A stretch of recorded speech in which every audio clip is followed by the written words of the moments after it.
Have you ever felt like there's something missing in your career? Maybe you've landed what you thought was your dream job, but now that you're there, you're starting to feel that itch for something more. You know the feeling, sitting at your desk, working your 9 to 5, and suddenly it hits you. Is this it? Is this what I'm going to do for the rest of my life?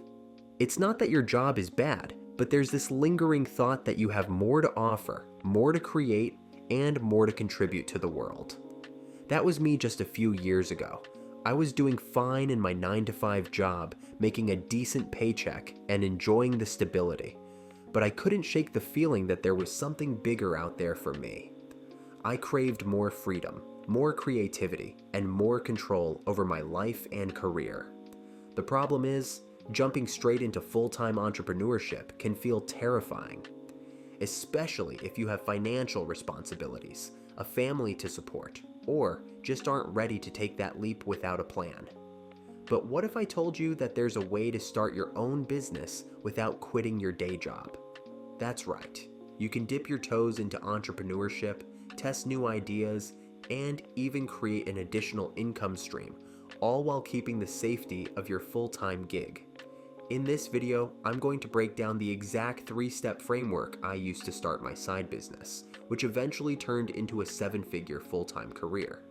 Whether you're craving more freedom, more fulfillment, or just looking for a way to make more money on the side, this framework will guide you through the process without feeling overwhelmed. Stick around, because by the end of this video, you'll have a concrete action plan to start your side business while keeping your full-time job. And trust me, this is life-changing stuff. Let's get into it. Step 1. Discover the sweet spot. Okay, so let's kick things off with step 1.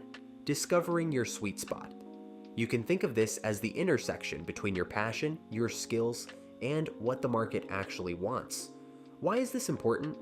Well, if you try to start a business doing something you're not passionate about, it's going to feel like just another job. On the other hand, if you follow your passion without considering if people are willing to pay for it, you're not going to make much progress either. So, how do you find this sweet spot? One of my favorite ways to figure this out is by using Simon Sinek's Golden Circle framework. It's all about understanding your what, how, and most importantly, your why. What? This is the specific product or service you'll offer. What are you selling? Is it a service, a product, or perhaps even your expertise? How? How will you deliver that value? What makes your approach different from others in the market? Why? Why are you doing this? What's driving you? This isn't just a fluffy motivational question. Your why is what will keep you going when things get tough. And it's also what will make customers connect with you on a deeper level. Let's take a real-world example. Say you're really into fitness. Your what could be personal training services or a digital workout program. Your how might be that you specialize in quick 30-minute workouts for busy professionals. And your why. Maybe it's because you believe everyone deserves to feel healthy and strong, even if they have a packed schedule. But here's the thing, you're not done yet. Don't settle for just one idea. Come up with multiple ideas.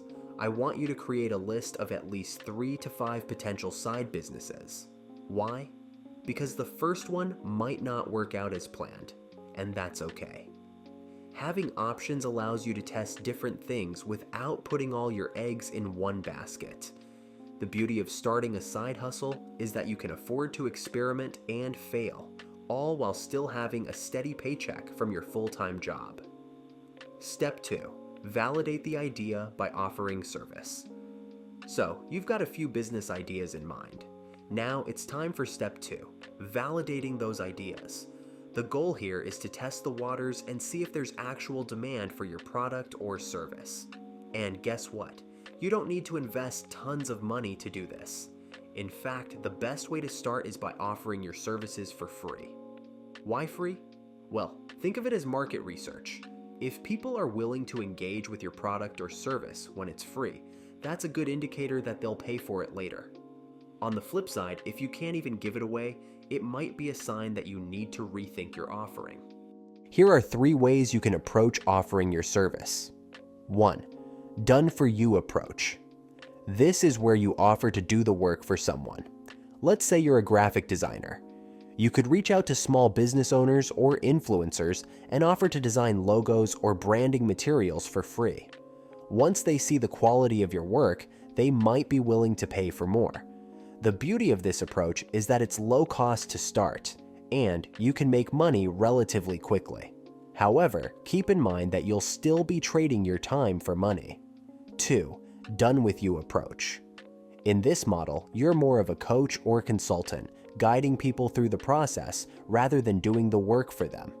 For example, if you're skilled in financial planning, you could offer free financial consultations, or host a free workshop to help people manage their money. This is a great way to build trust and establish yourself as an expert, but it may require a bit more time to see financial returns. Third, do-it-yourself approach. This method is all about creating something once and then allowing others to use it on their own. It could be an ebook, a digital course, or even a YouTube channel where you share your expertise. The biggest benefit here is scalability. Once you've created the product, it can continue to generate income passively. But keep in mind that this approach requires more upfront time and effort before you start seeing results. Regardless of which approach you choose, start by offering your services for free. Not only will this help you validate demand, but it will also build your confidence. Plus, the feedback you get will be invaluable in refining your offering. Step 3. Mastering your finances. Now, let's talk about the third and final step, managing your finances around your side business. This is crucial because while you're building your side hustle, you'll also want to keep your financial house in order. You don't want to be in a situation where your business expenses are eating into your ability to pay rent, bills, or other essentials. Here's what I recommend. Start by calculating your fixed monthly expenses. These are the bare minimum costs you need to cover each month, like rent, groceries, utilities, loan payments, etc. Once you have a clear picture of your essential expenses, you can set a financial goal for your side hustle. Personally, I didn't consider transitioning to full-time entrepreneurship until my side business income was consistently covering 100% of my essential expenses. Next, you'll want to figure out how much you can afford to invest into your business without jeopardizing your financial stability. This might mean cutting back on discretionary spending, those non-essential expenses like dining out, entertainment, or shopping.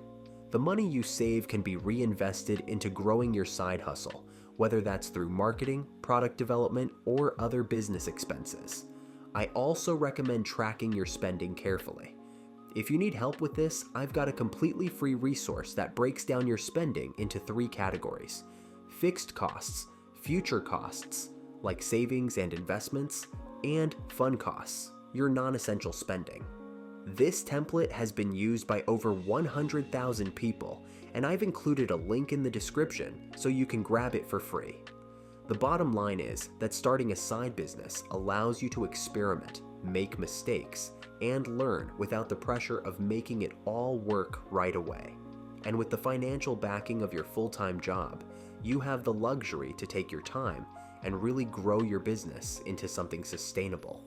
So there you have it, the 3-step framework to starting a side business while keeping your full-time job.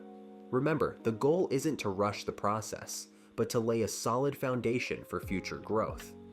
By discovering your sweet spot, validating your idea through service, and managing your finances wisely, you can build something incredible without risking it all.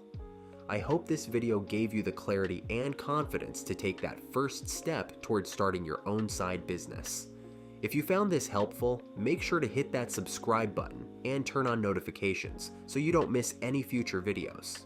I'll be sharing more tips on personal finance, side hustles, and entrepreneurship in the weeks ahead.